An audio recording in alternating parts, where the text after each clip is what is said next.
And now, the state of California's COVID-19 regulations for hosting a Thanksgiving Day dinner. No more than 3 households. All gatherings must include no more than 3 households, including hosts and guests, and must be held outdoors, lasting for 2 hours or less. Masks must stay on after eating and drinking. The new rules state those at a gathering may remove their face coverings briefly to eat or drink, as long as they stay at least 6 feet away from everyone outside their own household, and put their face covering back on as soon as they are done with the activity. Singing and shouting strongly discouraged. Singing, chanting, and shouting are strongly discouraged because they pose a very high risk of COVID-19 transmission. Keep it social at a distance. The space for the gathering must be large enough to allow guests to maintain a physical distance of at least 6 feet from those who are not in their household at all times. Maintain hand hygiene. As much as possible, all food and drink should be served in disposable containers, while self-serve communal containers and other shared items should not be used at the gathering. A place for washing hands or hand sanitizer must be available for use at the gathering, and all attendees should wash their hands or use hand sanitizer frequently. California's fucked and there's nothing you can say. California's fucked and there's nothing you can say.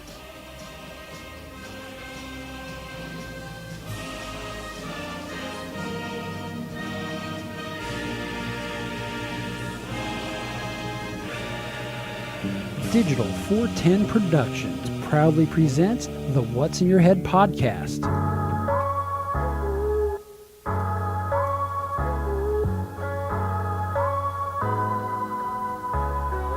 Digitized live from the Act Computer Studios in Cape Coral, Florida, it's the What's in Your Head podcast with your hosts Gordon and Don Abernathy. What's up, OG5? All I can say is thank God I don't live in California anymore. How many people in California do you actually think are going to remotely entertain those ideas? Oh, fuck. You know, unfortunately, there's going to probably be at least 40%. You think that? I mean, yes, I know it's California, but that's the entire state, not just LA and San Francisco and San Diego. So we got to take out all the rural areas. You know, those are the areas that wanted to break California up into 3 separate parts because they got tired of being lumped in with those clowns.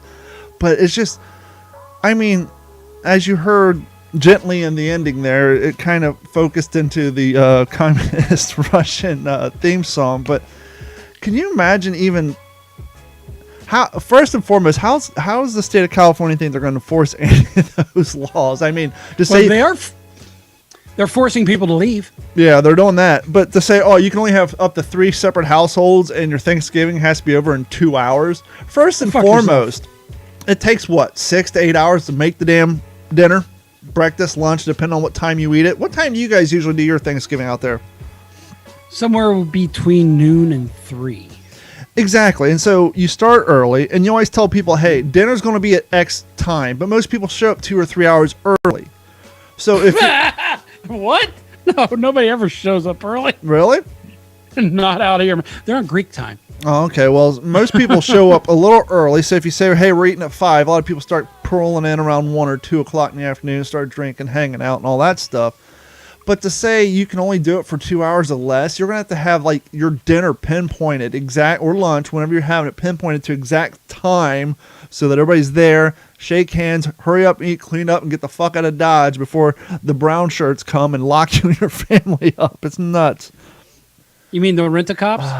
Well, that's if you live in, wherever the hell all the TV studios are. Anyhow, but yeah, it's, I don't know. I just heard that. It's like, you know, first I don't know. I know they were originally talking about taking away Halloween, but I think that kind of came back on them, and they backed off that a little bit. But it's just nuts. Well, our governor had something today, and it just sounded like he was bitching at people for not wearing masks again. He sounded pretty aggravated. Who's your governor again? Is that Governor Steve Sisolak? Oh yeah, okay, I remember now. So yep, and he looks like he looks a lot like the guy who played the counselor in Orange Is the New Black. Oh, okay, I gotcha. Yeah, Yep. So when Carrie was doing her voiceover work on that, I'm laying on the floor just listening, and I hear. I'm like, what is Bailey chewing on? A door. No, even worse. And Carrie's like, I don't know, she won't let me get it. And so she ran away, and I stuck my hand in her mouth, and I pulled out what I thought was a twist tie from deep down in her throat. And as I pulled it, it came out longer and longer, and then there was this blob of saliva there. And I thought, is that a blade of grass? Oh, she had found, consumed, and started to swallow a dehydrated, what do you call that? Like when something gets old and there's an old forest. Oh, anyhow, I digress. A lizard. It was an old dried out lizard that she found. And like I got this dead, slobbery, what used to be dried. Now it's quickly reanimating with the saliva from down in her throat and her esophagus. Is dead like freaking an old lizard. I'm like, oh, this is a lot grosser than dehydrated onions coming back to life. Yeah. So that was fun. So it sounds like she's quite the little garbage disposal. She eats fucking everything. Like out on the lanai, she'll come in, like she'll get behind the grill, and if I don't sweep underneath the patio furniture, she'll come and have like cobwebs all over her head. She's all, you know what she likes to eat? You need to have a low area dust. Petrified, yes, Morgan Long. Petrified was what I was looking for. She found a dead petrified lizard. You know what she loves to eat? We get these little gray, little wormy looking things, and they dry out, and then they get all crunchy, and she likes to eat those like potato chips. It's so gross. And then she comes up and gives you big old kisses. Well, luckily now, well, not luckily. A little update. We hinted around at it at the end of the last show. Loki is no longer with us. As you guys know, back in July, he went blind from SARS, sudden acute retina degeneration. And that's not why he's no longer with us. He was like 16-ish. And he slowly just started going downhill to the point, like, last week he was no longer drinking, no longer eating. He lost kidney functions, and so he was urinating all over the house, which is not the reason why we put him down. Like the last 3 days, he wouldn't eat and drink, and he just walked in constant circles to the right. So it was neurological, and he was dehydrated, and he wouldn't drink, wouldn't eat, and just it was that time. The day we took him in, he was so weak, he would get up, walk some circles, and then lay down, and he only found comfort laying in the backyard, so he spent the last 2 days outside in the yard because it's all fenced in. And so that happened last Tuesday, I think it was. Tuesday. So it'll be a week tomorrow. And shortly after that, I implemented the new cat box distraction tool. I built a 13-inch little wall. I built that wall between the wall and the dryer to keep Bailey out of the cat box. And because she hasn't realized she's a terrier yet and doesn't understand her jumping capabilities, she has yet to jump over said 13-inch wall to get into the cat box. So hopefully that'll keep my house cat poop free for a while. The day after you put it up, she will discover this ability. Oh, I already put it up. She hasn't discovered it yet. She's jumped on the couch twice, but under extreme encouragement through a young child. But the rest of the time, she just puts her feet up there and cries until you pick her up. So she still doesn't realize she's a terrier. She doesn't realize she has a vertical leap yet. And so hopefully that works towards our advantage. I saw something today that kind of put me off. I don't know why it put me off. It just, I don't know. Let me ask you. So I'm driving down the riverboat you're broadcasting from today? There's a story behind that. Sadly, that's getting torn down, but we'll talk about that shortly. So I'm driving down Del Prado, which is the most dangerous street in all of Southwest Florida. There's an average of 2 to 3 accidents a day on this damn thing. And most of them usually happen within the range of the hospital, which is even weirder. But I'm driving, and I see a crotch rocket, and there's a girl on the back, and meaning her boyfriend's driving. And when I say crotch rocket with girl on the back and boyfriend driving, what do you think? First thing comes to mind. Pending accident, jackass, probably driving, probably going. Any particular age group? Oh, 20s. Thank you. This is why it threw me off. Usually you see a girl on the back, it's 19, 20, maybe 30s. Is there an age limit for crotch rockets and couples riding said crotch rockets? I would have said so a long time ago, but being that a lot of guys who ride bikes now kind of started with that, you know what? There still is. Absolutely. Well, that shit's just got to be uncomfortable in your 40s and 50s. And 60s. Well, and that's the thing. Once again, when I see crotch rockets, I think 20s, maybe mid-30s at the latest. So I'm pulling up on it, and oh, Jesus, I'll also do it now. I don't want to be offensive to everybody, but, you know, Hi, my name is Tom McDonald. Welcome to the show. If you are easily offended, then you probably should go. She was a skinnier lady, but the first thing I started noticing was the back of the arms, because that happens with age, right? So she's on the back of the motorcycle. She got the extra and jiggle. As Adam Sandler affectionately refers to it as the lunch lady arms. And as I pull up, I noticed that this lady and then her man driving is probably in their mid-40s. And I was just like, well, that's just weird. And I got to think, why is that?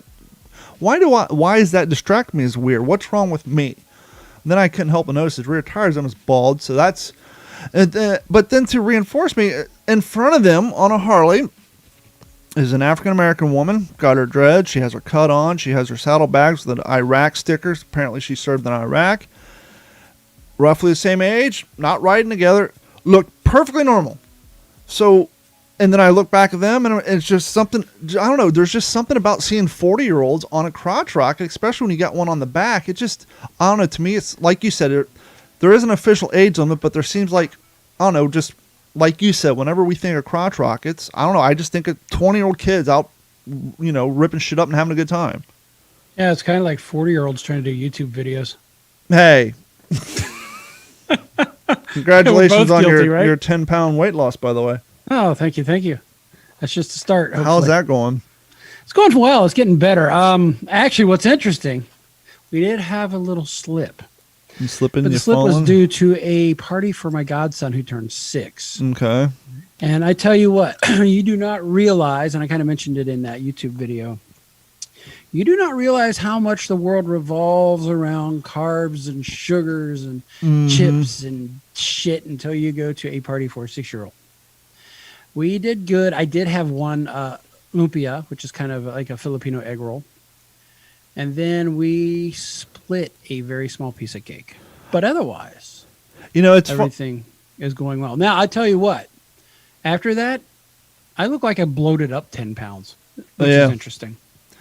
So thank God the next morning when I woke up, everything was headed in the right direction. It's interesting you say that, though, because back when I was off the soda and I was on the water and the Gatorade, but tried primarily to drink water or unsweetened teas or just a variety of things that had low sugar content that wasn't soda, kind of like what you're saying. You walk into a gas station and you realize 99.7% of that is just all shit.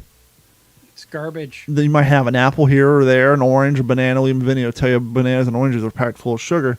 You might find those Lunchable packs, which are all right, I guess. You can get the protein packs with the cheese and the nuts, but even that cheese and that meat's going to be so packed full of preservatives and all kinds of salts and stuff to keep it from spoiling. That the salts is good. The salts is good for what we're going through right now. And one thing you still can't 100% get away from carbs because there's just some naturally in the food you eat. But be quite honest, we stay under probably 10 grams a day. Amanda says 40-year-olds on crotch rockets screams midlife crisis. I was thinking the same exact thing. Instead of a vet, I finally got my sport bike I've been wanting since a teenager. Well, if it was like a 2010 crotch rocket, then I would say, okay, here's a guy who bought it in his 20s. Things haven't panned out the way he thought he was, and this is his only mode of transportation now. But it looked like a newer model. You know what I'm saying? You always see those people who buy a car in their 20s or 30s or whatever. I made it. I got to buy my sport bike. Kind of like the guy in Cobra Kai. He's still holding on to that car because that's all he could afford. But no, it seemed like the music, evidently. It seemed like a relative newer model. I don't know if maybe he's just holding on to that lifestyle that he doesn't want to switch over to the standard motorcycle. It could very well be. But I don't know. I was just something. And once again, I'm 42, so I'm not age shaming this guy. He's the same age as me. And then, much like when I watch TV and I see, it's been weird. Oh man. Shift. Hold on. You didn't signal before you changed lanes on this one. Well, it's it's other people your own age. We were watching. What the hell were we watching the other day? Oh, we were watching on Netflix. It's a show called Fear City. It's about how it was the first time they used the RICO case to bring down any organized crime. In this particular case, the mob. And when you hear mob, we always think 30s and 40s, but the mob was actively running New York up until the early 80s. And this is about how the FBI and a couple of guys, they learned what the RICO Act was, and then how they, with the assistance of Rudy Giuliani, who's all over the damn news right now, basically used this to shut down the 5 main New York crime families. But they're interviewing these district attorneys and these guys who actually did the legwork, the crime investigators, the cops who are planting these bugs and shit. And they're showing photos of them. And granted, these photos may be 3 or 4 years off of the age they were at the time.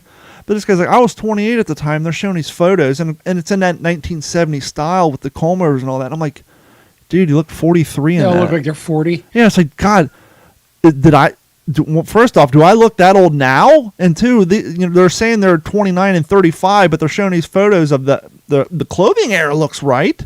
Maybe it was the comb overs and the mustaches, but they all look 10, 15 years older in these photos, and they claim they were when all the shit was going down. And I often look at TV and I see people. That's because we all still act like teenagers. Yeah, we dress and carry ourselves like teenagers. We carry more. But you know what? There's just so much more out there for us to take care of ourselves, right? Yeah. Than back then. So, yeah, and that's one thing that I've really been noticing on television, and especially when you watch that older stuff, just like you, is, do I look that old? Mm-hmm. First thing I ask myself when I see an older guy on TV that's younger than me, because I don't have children, I am a little out of touch with my real age because I'm not surrounded by family all the time. And I'm just like, wow. Well, the most famous example of that, remember the movie Cocoon? This sucks. Yeah, I could probably be in that trip. The movie, for those who don't know, there's a movie that came out in the early 80s about Cocoon. These people, and one of them's Wilford Brimley and all them, and they lived in a retirement village, and these alien cocoons came down and landed in the pool, somehow they ended up in the pool, and it became the eternal fountain of youth. But in the movie, these people are all supposed to be quote unquote old and on their last leg. They're retired, waiting to die. 3/4 of the actors in that movie were only 55 when they filmed the fucking thing. And this whole movie is about how they're all on their last leg. Yeah. So, like, Wilford Brimley, I think, was 54. Let me make sure I'm getting that right. Let me just, let's see. Cover for me. Average age of cast. So, Marty chimes in with, look at 60s and 70s photos of football teams at college and at colleges. These dudes look like men. Mm-hmm. And I'm sure the sideburns and the facial hair, but how much of it you think had to do with everybody smoked back then? Yeah. How much do you think it had to do with people who had harder labored jobs back then? They were working their ass off a lot harder than doing what we're doing right now, sitting, flying a desk. I think the smoking had a lot to do with it, because they say, smoking's bad on your skin. I'm finding all these stuff. I'm trying to find the age, but I believe they're like in their 50s. Well, think about it. Look at strippers or people who work in bars. Mm-hmm. It's a hard life. In their 30s. They do look a little older. Yeah, like you see the mugshots of these, people who live in a hard life, like getting arrested in their 30s for drugs and heavy drinking and all that stuff. Yeah, they definitely look 4 or 5 times older. Shit. Wilford Brimley was only 49 when he was cast. Holy fuck. That's 3 years older than me now. But to be fair to Wilford Brimley, he was probably 38 when he was playing the grandfather on that one show with Ricky Schroeder. Our House, I believe is what it was called. Shannon Doherty. Yeah, let's see. It was filmed between August 20th and November 1st, 1984. Wilford Brimley was 49 when he was cast as a senior citizen and turned 50 during filming. He was at least 20 years younger than any other actor. Okay, So he was 20. So he was the youngest one because he prematurely graduated. So the other ones were 70 because it says he was at least 20 years younger than any of the other actors. So he was. Did they age him up for that flick? Well, he's one of those cats who always looked old. I think he always played an old character because. I always remember him being old, even when I was 20. Yeah, because he was like Steve Martin. He grayed early, kind of like myself. And so, that gave him the longevity you look to play older older than me characters. right now, dude. Yeah. Look at that. Get off the lawn, you goddamn kids. So, this thing, since we're talking about Hollywood, as you guys know, about a year ago, I was very secret about doing some background show work and a TV show that's out. It's out now. It's on Disney Plus. It was originally slated to be on the Smithsonian Network. Now, I don't know if this is a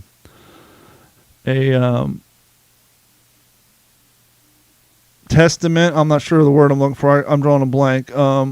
Against how TV is falling and subscribers. So I just talked to somebody else who cut the cord a while back. That they moved it to Disney Plus. Maybe they're afraid it wouldn't get enough views on TV now. I don't know. But it's Money grab. Well, that I know. But my question is, you would think it would make more money with advertising on television than it would on Disney Plus. I definitely think it'd probably have more eyes on it. But I guess not. Maybe there's fewer and fewer people watching TV that, much like with the whole Tom Hanks Greyhound movie, the World War II movie, it's on Disney Plus, and the that's last Star Wars movie. Anyhow, it's the remake of the 1981. Anyhow, it's The Right Stuff, the TV series. And I got cast through it. Long story short, I wasn't in. I was, as they say, hit the editing room floor for the pilot episode. And Gordon and I were talking about this. The pilot episode, I went down there first I got paid to go to Universal Studios to get my wardrobe. And I played a Navy captain. And the scene is supposed to take place in Virginia at a Naval's Officers Club, where they introduced one of the first astronauts. Full disclosure, I haven't seen the show yet. I just browsed through the first episode and saw that I'll get to it naturally here. But anyhow, I'm looking for me. Well, we shot the scene for 8 hours, right? We had to shoot the scene from every single angle. And it wasn't even about me, but this whole scene was set up kind of to introduce this particular astronaut or soon-to-be astronaut and give a little background. And apparently, they always got it. You always want to shoot more film than you have room for. But when I'm skimming through the first episode, this scene that took us 8 hours to shoot and this whole storyline, they condensed it down to about 45 seconds. So they spent all this money on cast, crew, extra lighting, renting out this fucking country club at an Orlando golf course, bringing in set designers to put up World War II photos because it takes place in the mid-50s, putting up sconces, redoing this whole thing to make it look like 1956 or 57-ish. Spend an entire day and they use 48 seconds, maybe a minute at the most of this scene. And it just goes to show you how much money goes into producing movies and TV shows that will never be seen. I would not doubt that's hundreds of thousands of dollars just hitting the cutting room floor. Oh, absolutely. Dude, that's your house just getting cut out and thrown to the floor. Probably $300,000. I mean, you got second directors, sound really guys. The background actors alone, the Screen Actor Guild for non-union members is $12 an hour, 10-hour day. That's $120. I think there was 20 of us. So there you go. That's just on the background actors. That's not counting the main stars. That's not counting the lighting guys, the costume guys. Not to mention, I got paid the rigging. I got paid another $120, I got paid like another $60 to drive to Universal Studios for wardrobe. So I got paid craft services alone. Oh, and the craft services was amazing. So I would say it's probably like a $300,000 to $400,000, maybe $500,000 a day. 45 seconds of it they used. And so, once again, I haven't seen the show. What's behind me here is called the Orchid Gardens in Orlando. And it was built in the 80s, but it's designed to look like it's from the 1800s. And there's a building next door. It looks like an old Western tavern. And I can't remember her name.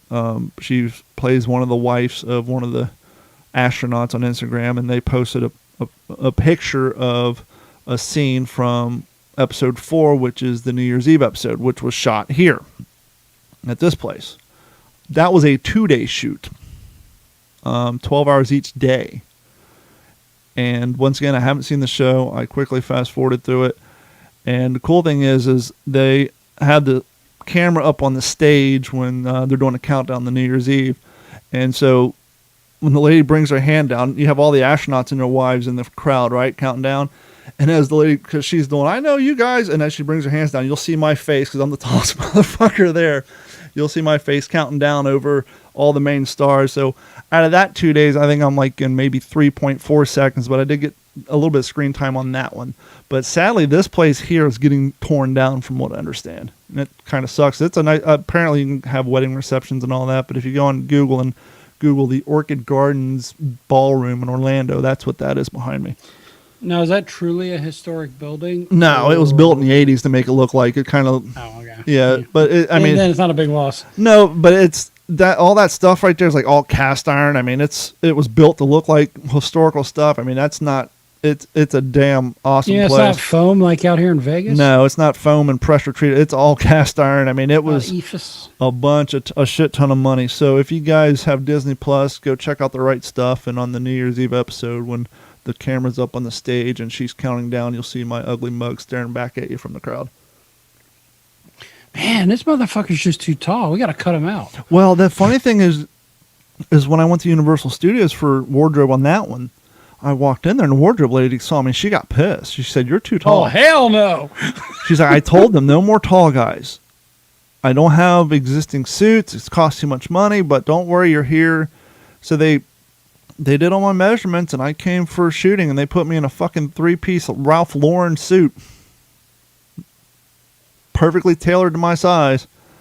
And I have a picture of it I'll post up on the page with this podcast. Of course, I didn't get to keep the suit. Old Dapper Don. I would have loved to keep that suit. It would be the last time I'm ever in a fucking Ralph Lauren suit. But, yeah. What are y'all going to do with the suit when you're done with it?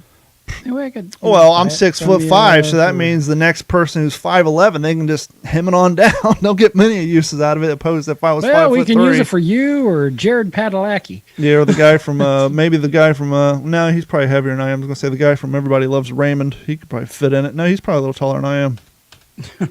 Right.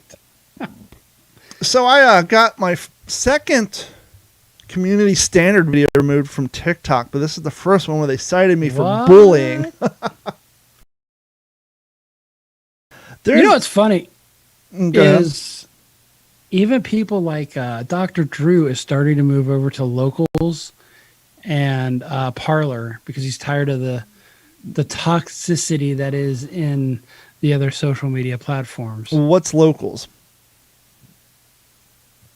Locals for the casual listeners, this may get me in trouble. Locals is sounds like a dating app. It's a lot of it's paywall. It's not a dating app, but companies like Mike Glover's American Contingency, which has now been deemed a right-wing extremist group, even though they're not. If you actually listen to what the guy talks about, but because he's a prepper, he's a kook. Just places for people to go. It's just another social media platform, basically. Interesting. But you're saying Dr. Drew's going over there? But he's going over there. I think he's also doing Parler. Haven't really got into a lot of it seems to have a paywall. And I'm hoping what happens is enough people migrate over to these platforms where they can start being free like the other ones. Because they have to pay for the server right now themselves. So that requires ad revenue, but unfortunately it's the ad revenue that seems to be driving the problems. Mm-hmm. That's my opinion. I don't know much. Let's talk about food from our childhood. Now, obviously, we've talked often about the Skyline chilies or the Frisch's and all that. But I want to throw a name brand out there. Actually, I want to describe a bag. And, maybe we could try to take some phone calls. I don't know. If you guys are interested, give us a call. I was looking at the phone number bar. I don't think is up there. It disappeared for some reason. Give us a call if you want to join in on the conversation about childhood foods that you haven't had a long time.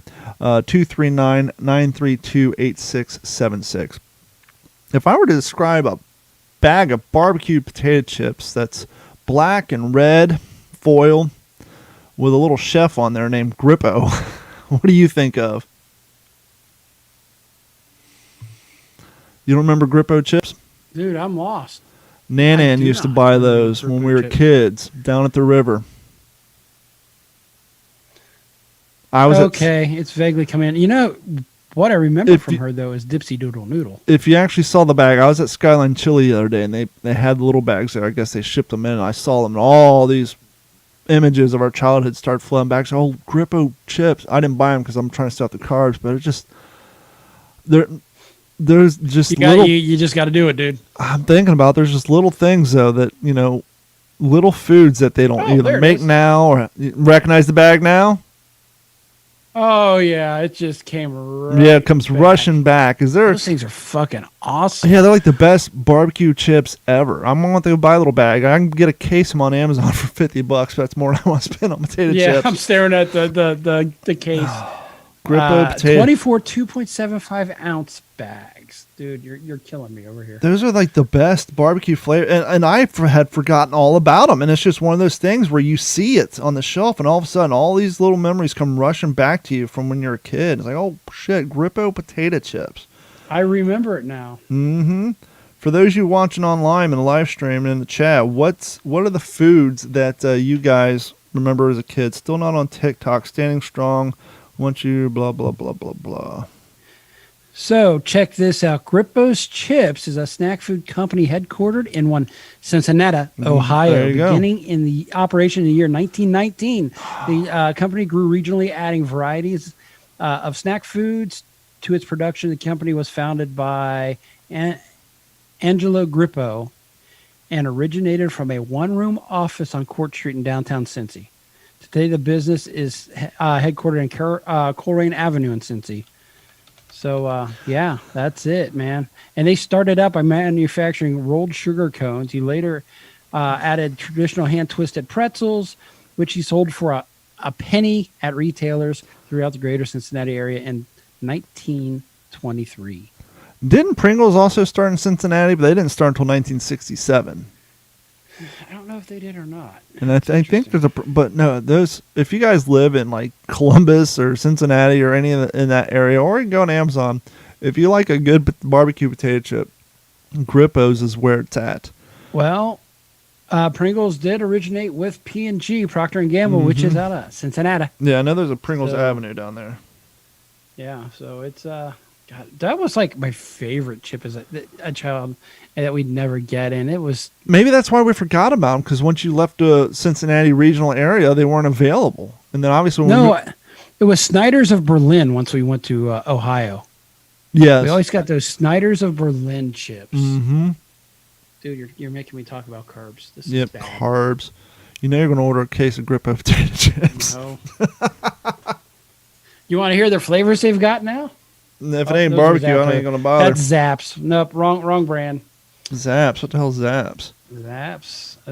I don't know what Zaps is. What states are Grippo sold in? Ohio, Indiana, Kentucky, and Illinois. You know, at the beginning of the show, not to get whiplash swinging the way back, but we opened up with the new rules for Thanksgiving in California due to COVID-19. And I'm not going to belabor that, but I have a question for you. Does it make me... I guess I should preface it by saying, look, I don't hate the state of California. I lived there for 3 years. I loved it. The night I was leaving California, I was listening to Counting Crows Long November, and I was fucking crying. Or Long September, whatever one it is. Because I hated the fact of leaving California, because I loved it. But in the last 6 to 7 years, that place has just turned into a abominable shithole. And there's part of me that every time I listen to Adam Carolla or the news and I hear like the real life interaction to what's going on over there, it kind of brings a smile to my face because I'm like, good, you guys get what you voted for. Which is a little rough, and I get that. But the other thing that I think, and you may think wrong, and if so, if you think I'm off base on this, give me a call. It's 239-932-8676. I think it's kind of a good thing that they're going over the deep end, because there used to be that saying, as goes California, goes the rest of the country. Unfortunately, that is so fucking true. Up until now. I think now that since California has literally gone over the fiscal deep end, you got people, the great California flight. They're saying this is the first time in probably 10 years that you can go through the trader and find open, available places to live without any real hunting. First time in a long time they're actually having moving deals to get into places because everybody's leaving. Not just the rich, but, people are tired of paying. Oh, believe me.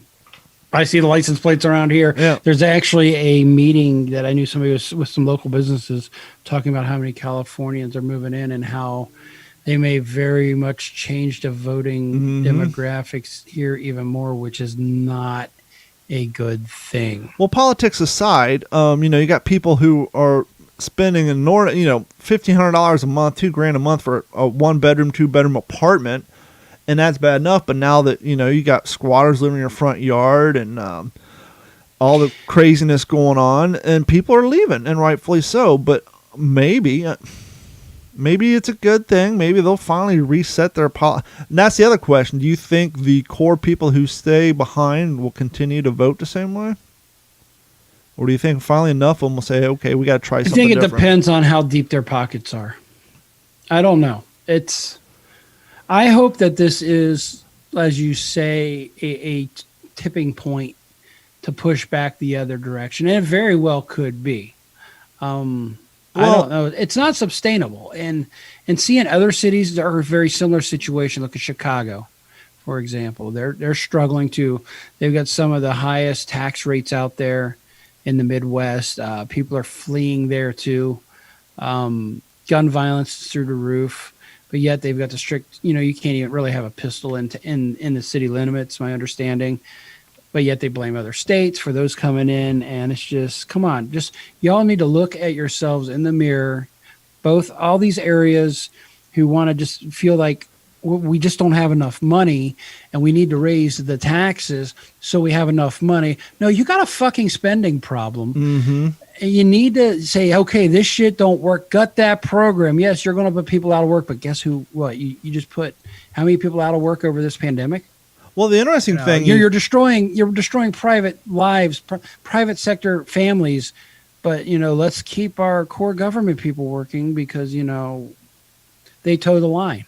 Well, you mentioned it depends on how deep the pocketbooks are, and I agree with that. Obviously, the people making over $400,000 are going to leave. They're going to leave sooner than later because the later they wait, if that new bill gets passed, and that means they're going to get taxed for 10 years after they leave. But the problem is that most of the people making over $400,000, very few of them are making that because they're old money.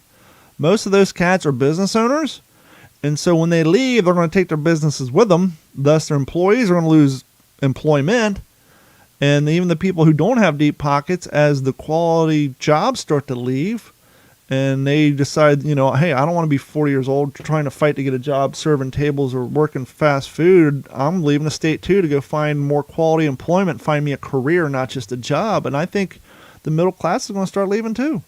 And the balls of the politicians in California to say, hey, if you're in the upper 1% or whatever and you leave, we are going to continue to tax you basically a separation fee for 10 years. Alimony. And then if you look at the new Biden tax plan, and I'm sorry to talk politics here, in places like California, you will be at 62, 63% if you make $400,000 or more. So that means every $100 you make, you get to keep 38-ish bucks. I am fucking sorry. That's asinine. The only way you can pay full fair taxes is a flat tax because 10% of $100,000 is less than 10% of $200,000. Well, and the crazy thing too is they don't even have to pass the 10-year thing, and you don't even have to leave. If you're a lawyer and you have an office in L.A. and you come down to Florida because you passed the bar down here and you're doing a case, maybe you represent a basketball player or a sports agent, somebody, and you come to Florida and you win a case. L.A. and California tax that income even though you did the work in Florida because you have an office and a business registered in California. It's like a scourge. Ugh, it's like the mob. Yeah, it is. It's pay up. We got to get our beak wet. You got to pay the Vic, right? You got to pay the VIG. So Back to the previous question via Facebook Live. Amanda said, remember Dunkaroos? I don't remember those at all. What are Dunkaroos? It sounds like a cookie or something, right? yeah, it does. Is it barbecued kangaroo? Great, yeah, Dunkaroos. Oh, they're like little cookie. Ugh. Now you may have offended somebody. I'm You sorry, better play Amanda, that but clip again. I'm sorry, Amanda, but it's basically little tiny cookies that come in like a pouch with like icing on the other side. It may have been good as a kid. It was out in the 90s, but it was a vanilla cookie that you dipped in a little. It came in a split cup, kind of like the cheese sticks and the cheese and crackers, but instead of cheese and crackers, it's cookies and icing. It looks like it was made by General Mills and it was big in the 90s. Yeah, big 90s food. Those are them, huh? Favorite 1990s nostalgic snacks. Dunkaroos. Oh, that's the only one on the page. They may be making a comeback. They might be. I was watching a TikTok video the other day. Said, for you 90s kids, remember when we were all kids in the 90s and we thought, wow, everything from the 60s was so long ago. Look at their clothes. Listen to their music. I said, well, that's how our kids feel about the 90s now. That makes you feel that's old. us, right? Mm-hmm. She said, Amanda also said we had a place in northwest Indiana called JJ Fish and Chicken. Haven't seen anything like it since I was a kid. I'm still stuck on food. Sorry, you guys. JJ's Fish and Chicken. That sounds good. I like a good fish and chips. But you can't eat the chips now either. I can't have those either. Dude, stop. But you know what? I pulled a trigger on a Traeger.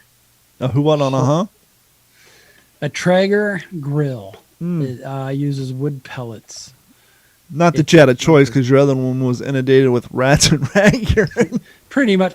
You know what though? This kind of gave me the reason to get it. Yeah. And I posted a picture, and we have a family member who is a chef. And he said, oh my God, I'm looking for mine now. He had nothing but good things to say about them, even from the food industry. So I tell you what, the build quality, because these things are not cheap. No. Are they cheaper than the Big Green Egg? I paid about $700 for mine. I think the Big Green Egg. Are you familiar with the Big Green Egg? Yes, I am. I think those are like 8 or 9, at least they used to be. I don't know. To me, having a big, giant hunk of ceramic in the backyard seems like it's just dying to break. Yeah, and the pellet grill, I think, will be easy. It seems to be a lot easier to maintain and clean. What's the cost difference between a can of propane and or a bag of charcoal versus a pack of pellets? Pack of pellets. Do you feel like you're feeding a guinea pig when you're loading it? You do feel like you're feeding a guinea pig. The pack of pellets runs between $14 and $18 for an 18-pound. You can get different mixes, but it also runs on electricity too. So there may be a little more of a cost bump. But I mean, think about it though. The propane, if you get it at a regular Home Depot, it's like $26 for 5 gallons. That ain't bad. And if you do a long cook and so an 18-pound bag can do a 6-hour cook at high temperature, 450, or like 12 to 18 hours at smoke. So that's really not that bad. Are you a big rib or what's the other thing people cook in those London broils or whatever the hell? Brisket. Brisket, yeah. You a big brisket broiling guy? I've never cooked them myself. I love pork ribs. I can't stand beef ribs. Yeah. That's why I did not like the famous rib joint there in Columbus, because it's all beef ribs and it just tasted too greasy to me. What was that? That place over there on Stringtown Road next to Donato's. Damon's. Yeah. Yes. They went out of business. Brisket is very expensive to buy, so I'm trying to get my skills down first before I go there. But my next thing is I love smoked salmon. So I prefer my salmon cooked. I mean, my fish cooked. It is cooked. It's smoked, but still, I don't know. The first time I ever had it was when I moved to California. I didn't realize it wasn't cooked in the way in which my Kentucky, Ohioan ass was used to. So I was a little thrown off when I got this slab of pink, almost raw stuff. But Carrie's stepdad, he loves to cook a good half a hog. And you could put a whole hog in this thing. We got a text message to come over to his house last night on a whim for dinner. He cooked up a whole bunch of hog. We had hog, black beans and rice, plantains, and green bean salad, which to me, green bean salad doesn't fall in line with the rest of that food. When you think plantains and hog and black beans and rice, you're thinking Cuban, maybe Puerto Rican, a little Hispanic, and then cold ass green beans. That's more like Irish. We got to toad out the hillbilly. Here you go. Which, by the way, I've never had green bean salad before, and so Was it good? When I adopted this big old thing of green beans, I'm expecting a nice, warm, hot green bean. It's ice fucking cold, dude. To me, green beans are weird cold. It's my first time. Yes. It was weird. I don't know. It's and they're real small too. They're like real tiny. It's just weird. It's I don't know. It's kind of like eating cold macaroni and cheese, really. It's just weird. So Amanda says charcoal's taste is by far superior. Yes, compared to gas it is, but compared to wood, I would have to disagree because you can get the different woods. Her husband has a propane grill and it's just not the same. But I have to admit, it's easier to cook with. Yes, it is until you get rats. I have a Carolina smoker, and I never really smoked anything because up until the pandemic, I really didn't know how to cook anything, really. Now I do a lot of stovetop cooking. Only thing I ever really cooked on it is hamburgers, hot dogs, and steak. And if I felt real crazy, I'd make a shrimp pouch and put on there or some corn on the cobs. But I've never actually used it for what its sole intent and purpose is. So check this out. The pellet cooker, mm-hmm. The cup is no bigger than the diameter, actually smaller in diameter of this bowl that all that wood sits in. Well, you're telling me it's got a blower or something like? It's got a blower. It's got an auger that pulls them in and as it needs it. It's almost like a furnace for like when you're banging out knives and shit. Oh, you should hear that fan too. Oh, it sure. Sounds like those jet engine engine heaters.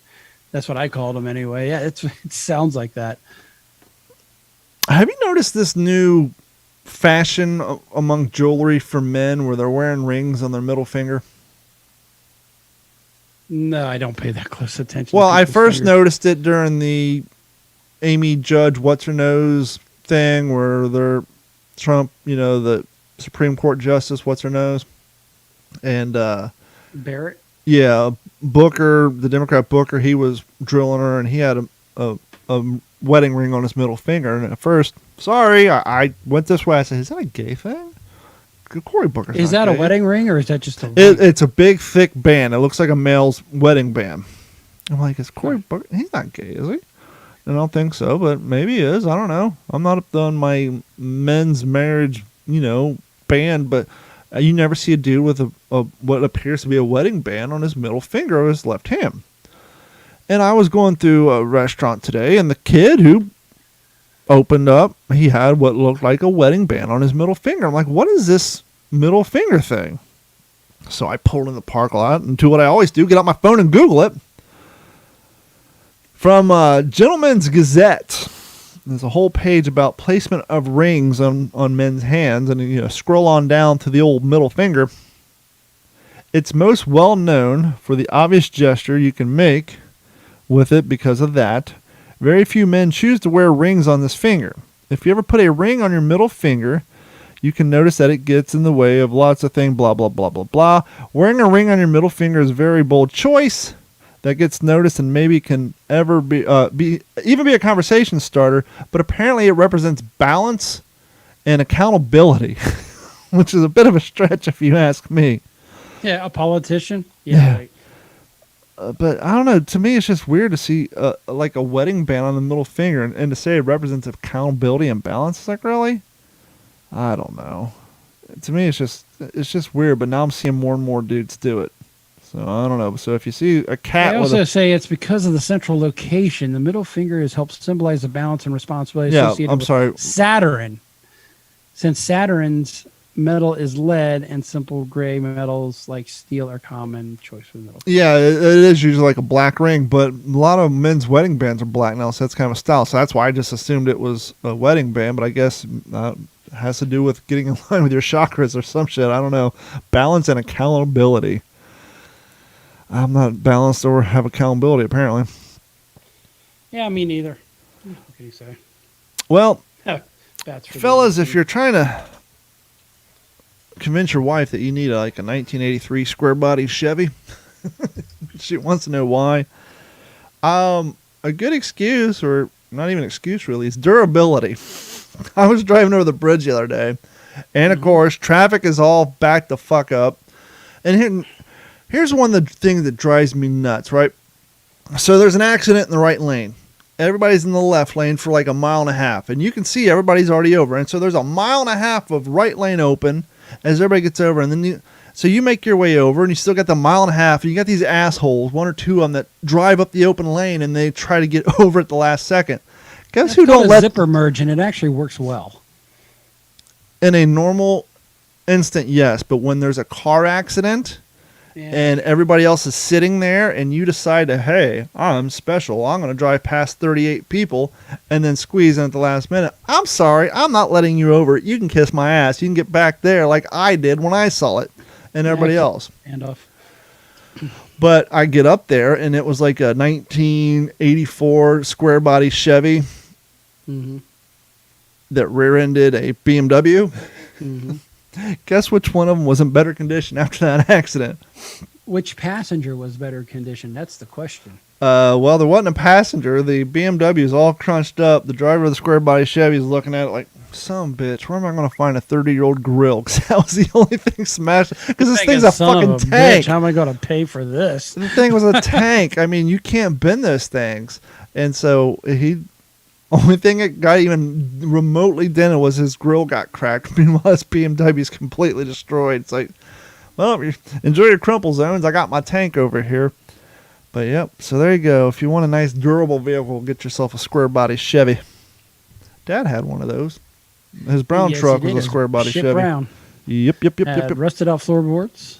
Mm-hmm. It made it to Ohio for the move, and not much further than that. Yep. What do you want? Is your cat in there? Yeah, I got a guest. You ready for the news? We can do some Actually, news. real quick, I just want to say shame on you, Bank of America. Shame. I now have no reason to maintain using your services.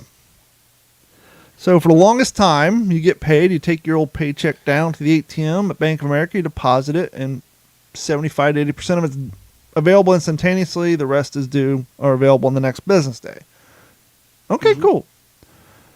Got a lot of high service fees. You can also do it from your ATM, your cell phone. You take a picture of that old check, and it's 80% of it's available now. Well, I say 80%, depending on how much money you make. But a good chunk of it's available now. You'll have something if you need to pay a bill or buy some food, and the rest will roll down. Unbeknownst to me, I go put my check in the old mail and went to pay my car payment, and I look at what I always do after I deposit checks. I pull up my phone, pull up my app, and then I make a payment or two, pay my bills. Right. Money's not there. Check the activity. It doesn't even show the check was been put in the ATM machine. Oh, what the hell. Now, mind you, when Bank of America started doing all this, they closed down all their drive-through windows and just boarded them up. And they laid off half their people. And at the time, when you go inside, the teller would say, hey, you can deposit that at the ATM. And me being the smart ass I am, I said, yes, and 4 more ATMs and you'll all be out of a job. So I went inside the Bank of America for the first time in 8.5 years. And I said, hey, I just deposited my check in the ATM, and as you can see, I ain't got no monies. Where the fuck's my money? And she said, 1 moment, please. She scampered off and talked to the manager, and the manager said, blah, blah, blah, blah. I said, usually X amount is available. Really? That much? Yes. Well, I've heard other people. Blah, blah. Sorry, sir. Starting on Saturday, now it's available the next business day. Oh, you're fucked. Well, thanks for the fucking heads up. Well, we sent out a flyer. Did you see it in your mail? It's how about the text message? The one that your app sends fucking authorization codes to whenever I get locked out. How about send a nice text message? I'm the one paying those text message restrictions may apply, and rightfully so. But she said, "Well, sir, it's because of all the fraud that goes on in the ATM lines." That's a valid point. Y'all didn't vet this out prior? Here's a thought. You got computer programmers on staff, right? Mm-hmm. How about, I don't know, I got this crazy idea. How about we work on credit and past history? You design a program, you run an algorithm, you say, hey, These 300 million people have deposited checks at our ATM every week or every 2 weeks for the last 5.5 years. Never once did it bounce. Never once was it a scam. The money was always available. They shall continue. These 300,000 people have scammed us, have bounced checks, blah, blah, blah. Their privileges are revoked. And this X amount of people have only had their bank account for a year and a half. They don't get this privilege until 5 years in. Why not try something like that? If I've never bounced a check, never deposited a fraud check or a bad check, why should I have my privileges revoked? Just a thought. I have got a perfect idea. Okay. You've been to places where they have to check your ID, and they're even businesses, and they scan your license, right? Mm-hmm. So if you get the eye on the ATM that just scanned your license to verify you, that will alleviate probably 30 to 50% of the problems. Yeah. And once again, if someone bounces a check or puts a fraud check in, you shut their shit down.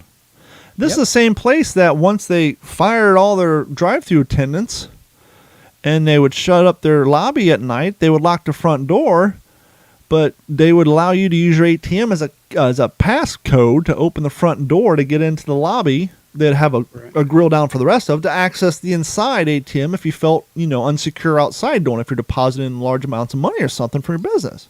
Exactly. But they and I told her, I said, so what you're telling me is I said, with all your high service fees, because Carrie has been trying to get me to leave Bank of America for years because they got a ton of service fees, and yeah, we don't do service fees. And with the benefits of I could deposit my check, send her my half the bills instantaneous to her Bank of America account, blah blah blah, be done. Well, now that now my choices are get out of my car because once again they have no drive-through line, go inside, cash my check, and then go to the ATM and deposit it. That's a pain in the ass. Now it's a 2-step process, and there's going to be a line. And it's like, well, I told her, so I guess now what you're telling me is there's no reason to. Well, that's not what I'm telling you, sir. I said, well, you guys got rid of the only benefit to continuing to use your damn services. I got a notification on my phone. It says, are you trying to deposit the amount to blah, blah, blah? Yes, I am. There we go. Done. Yep. Hey, I do have, before we go into news, I do have something I've been trying to talk about the last couple of shows. So, and this actually kind of ties back to the homeless stuff. I was at Smith's, also known as Kroger's or Ralph's, and I said, man, I got to take a piss. So I walk up to the bathroom, and I see this cart, and this cart looks like it's got a lot of stuff that you can only classify as homeless man shit in it. Fun. Like, okay. There must be a homeless guy in the bathroom. This thing's probably going to stink as soon as I open the door. I walk in. He's in the stall next to me, rattling around. I take a leak. It's actually not that smelly. He comes flying out of the stall. He goes over to the sink, and he gets about this much. And you got to look. This much, like made shaving cream worth of fucking foam soap, and he scampers back into the stall. Washing his ass. To wash his ass, which I appreciate, but I'm like, well, how the fuck is he going to rinse his ass with the toilet water? Mm-hmm. You hear a bad boy flush? Whoo! I know we knew a person at one point in time who could probably fill us in on that. Yeah. But I thought it was pretty interesting. Not quite seen that one. I have seen that guy around though quite a bit. But yeah, that was my big homeless encounter recently that threw me off. And on that pointless story. Real quick before we get to the news, this episode of the What's in Your Head podcast, as well as all the other podcasts on the Digital 410 network, is brought to you by our friends at Act Computers. If you need any computer support here in Southwest Florida, give them a call at 239-283-1120 or go to act-capecoral.com or find them on Facebook or Twitter. They can help you with your brand new computers, brand new laptops, maintaining your old computers, computer repair, computer fix. We've been having great success with taking middle-range computers, ghosting the existing old-style hard drives to the solid-state drives to give you a great performance increase. We've done that here on our machine that we use to record the show. Works great. And 1 terabyte hard drives are super cheap right now. So that's always an option. Online backup, 2-form authentication, antivirus protection. Give them a call at 239-283-1120. We appreciate you guys supporting our sponsors. And even if you don't live in Southwest Florida, give them a call. They can log in your computers, fix all your problems as long as you have internet. Yes, I've had people call me, say, hey, can you log on my computer? My internet's out. I want to know why. I said, no, I cannot. I need internet to do so. And we can also give you a way you can log into your business securely. So that's very important, especially right now at the time of COVID. Don't use remote desktop to log into your network. It's very insecure. Even if you change the port numbers, people still get in and hack your stuff. You don't want to do that. So give them a call, 239-283-1120. And maybe next week I'll have a fun phone call because other than that, computers, I got a bill from allegedly Geek Squad for my Your competitor computer built it? work. So apparently it's one of those. Well, there's no Geek Squad logo on, just in generic font it says Geek Squad. So I'm sure it's a scam. So it has a phone number. I'm going to record it and call them up. And maybe we'll have that on next week's episode. So don't get scammed by fake Geek Squad ads. Give At Computers a call. And if you notice, I got an OG5 hat on. OJ. Sadly, this logo was supposed to be over here, but the fine people at the embroidery company didn't write down their notes proper. And I had 2 demos made. Now, I know you prefer a flex fit hat with a straight bill, or do you want a flat bill? Flat bill works. That's what I'm wearing now. So if you guys are interested in a hat, they'll be up for sale on the website soon over at d-410.com and what'sinyourhead.com. Right now, if you guys want a What's in Your Head podcast sticker, they're for sale on the website for $3.50, but the hell with that. If you guys want one of these for free, email us at info@d-410.com with your name and address, and we will snail mail them to you for free. I just want to start seeing these on people's cars and such. That's the only stipulation. If I send you this for free, don't put it on your refrigerator. It doesn't help me advertise, get the word out. So if you want one of these for your motorcycle, your car, your work truck, your work van, what have you, email us at info@d-410.com and we will send those out. If you're a Patreon member and you want a hat, send us a message through Patreon, and maybe a select few of you will get some free OG5 hats. We got to work out the logistics on that, but we want to thank you guys for your continued support. And with that being said, it is time. News and shit. News and shit. Now here's Gordon with some news and shit. Joining us now from the Digital 410 West News Desk in Las Vegas, Nevada, Gordon Abernathy. Hey, Gordon, how you doing tonight? I don't think anything's changed, so I'm doing fantastic. All right, so we're going to start off here in Las Vegas. So I'm assuming this is a teenager, and teenagers have been known to do some shady shit from moving vehicles, correct? Mm-hmm. Baseball bats to Speaking of which, and the Smashing Pumpkins have already started in my neighborhoods. The kids have already destroyed like 3 jack-o'-lanterns. And you know, like these kids spent time with their dad or their moms cutting their first jack-o'-lanterns. There's already 3 of them busted on my street, which is quite annoying and sad. Well, this one's sadder. Passenger had intentionally hit a bicyclist from a moving minivan. Intentionally? And both intentionally hit, leaning out to hit a bicyclist from a moving minivan. Both the passenger and the bicyclist die. Damn. Las Vegas, Nevada. Las Vegas police say that 2 people are dead after a very unusual crash. Turned homicide investigation happened early this morning. According to police, actually that was last Sunday, but anyway, according to police, a passenger in a minivan was sticking his body out of the windows and trying to hit people walking nearby from moving vehicle, starting at around 7:30 a.m. in the morning. Somebody's been up doing a lot of drugs. Yep. And drinking. This is located near Sahara and Hollywood Boulevards. That's not the good side of town. A couple walking on the sidewalk told investigators that the minivan pulled up near them and the passenger tried to hit them but missed. The minivan continued moving south on Hollywood Boulevard, came across a woman they believed to be in her mid-50s riding her bicycle in the bicycle lane, according to the police. It is then that they pulled up close to the bicyclist, and the passenger, once again sticking out of the vehicle, hit the bicyclist with his hand. According to investigators, she fell and died. However, the momentum from the impact caused the passenger to fall from the vehicle, according to police, and he also died from his injuries. You know, first off, and the driver actually has been arrested, I believe, as of today. Well, fuck the passenger. That's what he gets for being stupid. But the people he's hitting, man, that sucks.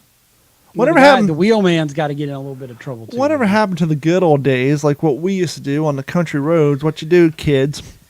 That's a little littering involved here, but hey, As you're driving down a country road and you see a road sign coming, you don't throw your soda bottle or your glass bottle at the sign. You'll miss it. You throw it out perpendicular, and you got to time it so that as you're traveling 65 miles an hour, the bottle's shooting straight out, that it collides and makes a huge thud up against the street sign. That's what we used to do in the. You got to lead your target. Yeah, yeah, kind of, but once again, you're not throwing it at the sign. You're throwing it straight out so that as you and the bottle are both traveling at 60, 55 miles an hour, either you're going to miss it completely or you're going to smack that son of a bitch. And it's nice to do with a good glass Snapple bottle. Something like that. So, coming in from Haines City, Florida. Yep. A Polk man decided, you know what? After drinking, I'm going to steal a bulldozer. And dug up a bunch of yards to destroy these pesky Biden campaign signs. Thanks, buddy. You're really helping the cause. That's like a $700 fine, by the way. Depending on the state you live in. I think in some states it's a $700 fine for messing with any campaign signs. That's crazy. Anyway, a sea of political signs had flooded the Oakland community in Haines City after one James Philip Blight plowed through yards in a stolen front-end loader on Saturday to rip up Biden-Harris campaign signs that had been placed there. Blight, all of 26 years old, of Haines City, faces multiple, and I say multiple, felony charges for trespass, criminal mischief, grand theft, after tearing down a fence, digging up yards in the predominantly black neighborhood, according to Haines City Police Department. And he's held in Polk County Jail as of Monday. So Cornelius Marion of Haines City said he was taking a walk through the neighborhood. Taking a walkabout? 1:30. Yeah, it's out on a walkabout about 1:30. Saturday, he saw a man riding down the street on a front end loader. He said, "Man, this just don't look right." Then he started pulling up signs and putting them in the bucket of the front end loader. Why? He had been drunk, right? Yes, he was. There's definitely there's more of a less conspicuous way to steal stuff than a big heavy piece of machinery.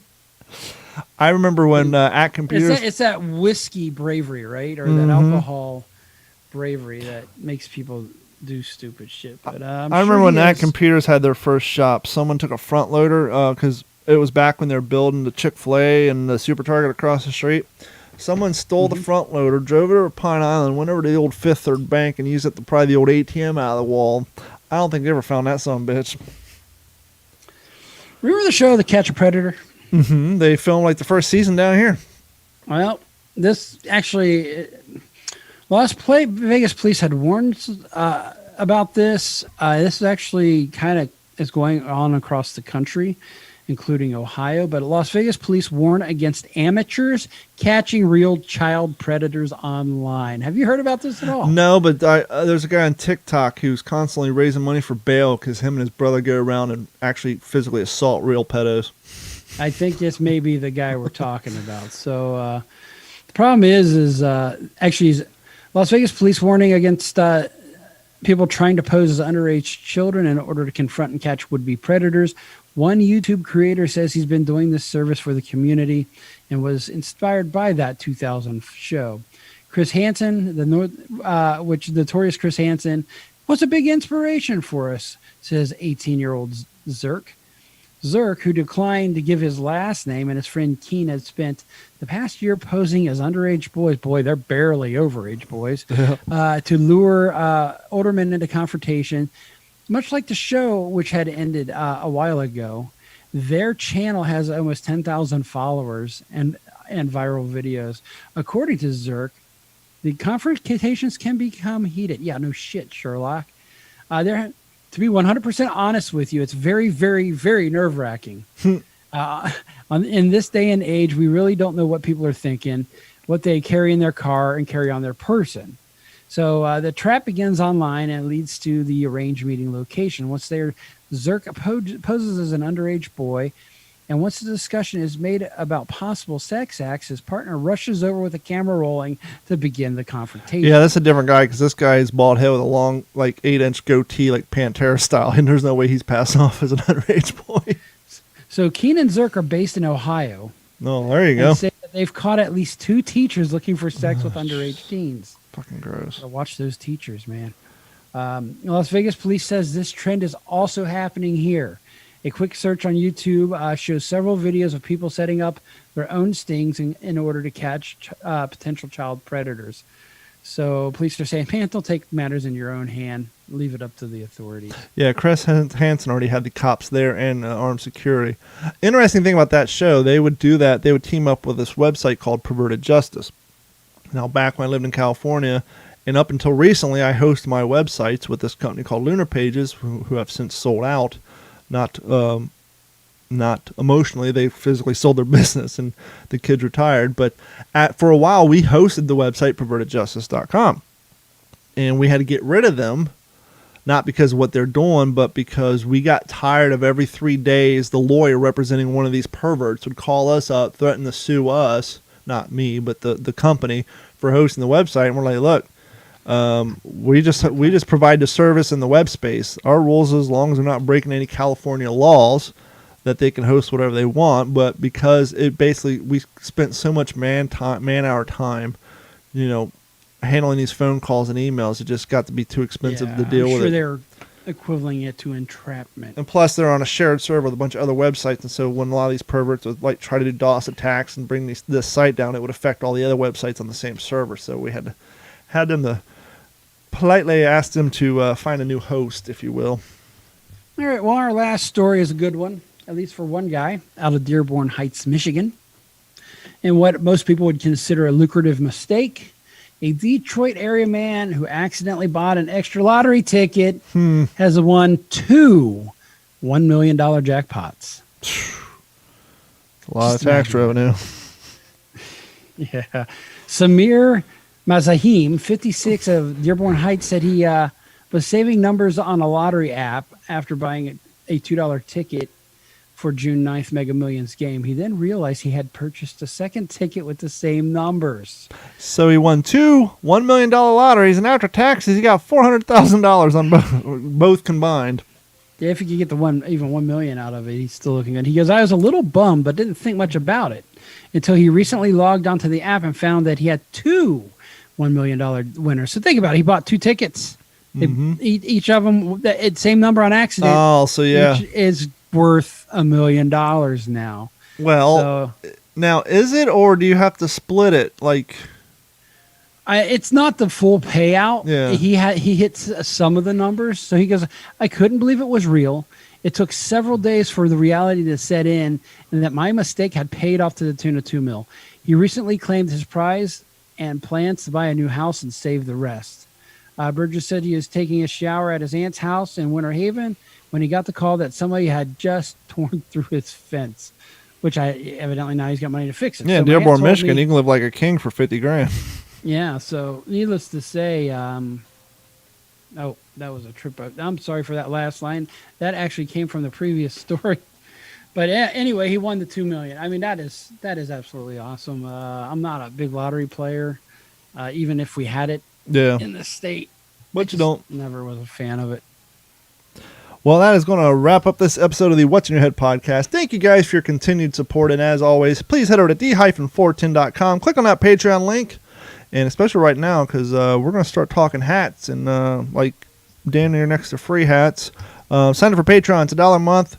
There's one for $3 a month and one for $7.50 a month. If you sign up for that $7.50 a month, as of now, you still get the free t-shirt after the second month. So please support the podcast, which also supports the YouTube channel and everything else we do over here at the d-410.com, the Digital 410 Network.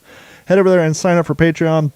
And speaking of YouTube, please sign up for both Digital 410 and Analog 410. Subscribe to both of those channels. We're trying to get some subscribers there and all that good stuff. And remember, Gordon, where can people find you? We found it Aegis1974 on Instagram. Speaking of YouTube, I've been doing a lot more videos. Mm-hmm. One of the things I've started is this weight loss and health journey. So episode 1 is up for that. I'll probably bank a couple of weeks at a time just so it doesn't get ridiculous. Got a couple more videos in the works. I'll probably have another one drop tomorrow. And remember, if you don't challenge yourself and put yourself in a situation, you'll never get out of bed.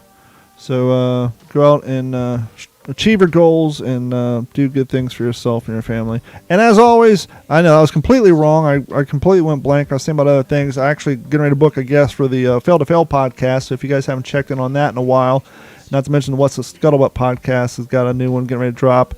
But anyhow, as always, thank you guys so much, and head over to d-410.com, and we will talk to you all next week.